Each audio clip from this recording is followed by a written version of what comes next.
اعوذ باللہ من الشیطان الرجیم بسم اللہ الرحمن الرحیم۔ میری طرف سے میرے پیارے بھائیوں کو، بزرگوں کو، دوستوں کو اور میری سسٹرز کو السلام علیکم میرے پیارے بھائیوں۔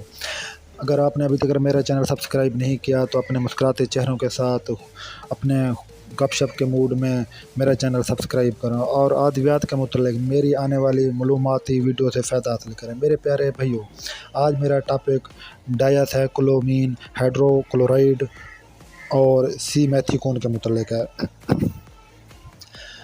میرے پیارے بھائیوں، مندرجہ بالا اجزاء دوا کے بنیادی جزء ہیں۔ ان سے دوا تیار کر کے مختلف برانڈ ناموں سے مارکیٹ میں یہ دوا فروخت کی جاتی ہے۔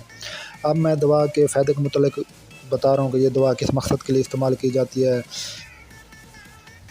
یہ نمبر 1 پیٹ درد اور قلونج میں استعمال کی جاتی ہے یہ دوا۔ نمبر 2 پیٹ میں گیس کے لیے استعمال کرایا جاتا ہے اس دوا کو۔ نمبر 3 بچوں کے پیٹ درد اور گیس کے لیے بھی اس کو استعمال کیا جاتا ہے۔ نمبر 4 بد ہضمی میں بھی یہ دوا استعمال ہوتی ہے۔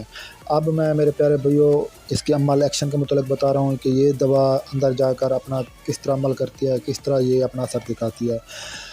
یہ دوا انتڑیوں کے عضلات پر اثر کر کے ان کو ڈھیلا کر دیتی ہے اور اس کی وجہ سے ان کی حرکات کم ہو جاتی ہے۔ اس کی وجہ سے درد اور سپازم کی حالت ختم ہو جاتی ہے۔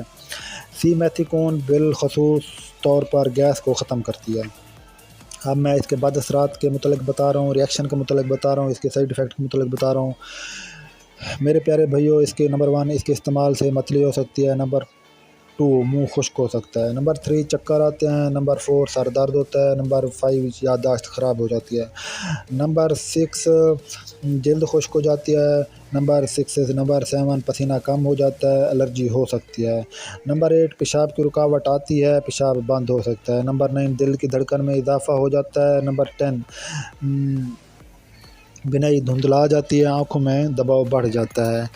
اب میں دیگر ادویات سے تعلق کے بارے میں بتا رہا ہوں کہ یہ دوا اگر دیگر ادویات کے ساتھ ملا کر اس کو استعمال کرایا جائے تو یہ اپنا اثر کس طرح دکھاتی ہے۔ اینٹی کولینرجک ادویات کے ساتھ استعمال نہ کریں، اس طرح سے اس کے بعد اثرات بڑھ جاتے ہیں۔ نمبر 1 نمبر 2 اعصاب کو ڈپریس کرنے والی ادویات کے ساتھ استعمال کروانے سے بھی اس کے بعد اثرات میں اضافہ ہو جاتا ہے۔ نمبر 3 ڈیجاکسن کے ساتھ استعمال نہ کریں، اس کا لیول خون میں بڑھ جاتا ہے۔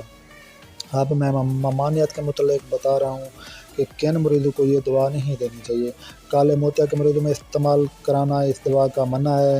نمبر 2 پیراسٹیٹ بڑھنے کی صورت میں اس کا استعمال بھی منع ہے۔ نمبر 3 انتڑی کی رکاوٹ یا بلیڈنگ میں اس کا استعمال بھی منع ہے۔ اگر بلیڈنگ آ رہی ہو تو اس دوا کو استعمال نہ کریں۔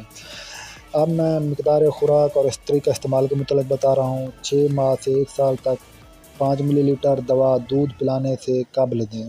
24 گھنٹے میں 4 بار دی جا سکتی ہے یہ دوا۔ 4 سے 12 سال کے نمبر 2 4 سے 12 سال کے بچوں میں 5 سے 10 ملی لیٹر دن میں 4 مرتبہ دی جا سکتی ہے یہ دوا۔ نمبر 3 بالغ افراد میں 2 سے 4 چمچ 3 سے 4 بار دیے جا سکتے ہیں۔ اب میں اس کے برانڈ ناموں کے متعلق بتا رہا ہوں۔ اس کے برانڈ نام یہ ہیں: نمبر 1 انفاکول، نمبر 2 بیبی کول، نمبر 3 بلیسکولک، نمبر 4 کلینٹیکون۔ یہ ان برانڈ ناموں سے یہ دوا مارکیٹ میں دستیاب ہے۔ میری آپ سے گزارش ہے، التجا ہے، ریکویسٹ ہے کہ یہ دوا آپ اپنی مرضی سے استعمال نہ کریں، بلکہ ڈاکٹر کی ہدایت، مشورے اور نسخے کے مطابق استعمال کریں اور اس سے فائدہ حاصل کریں۔ شکریہ۔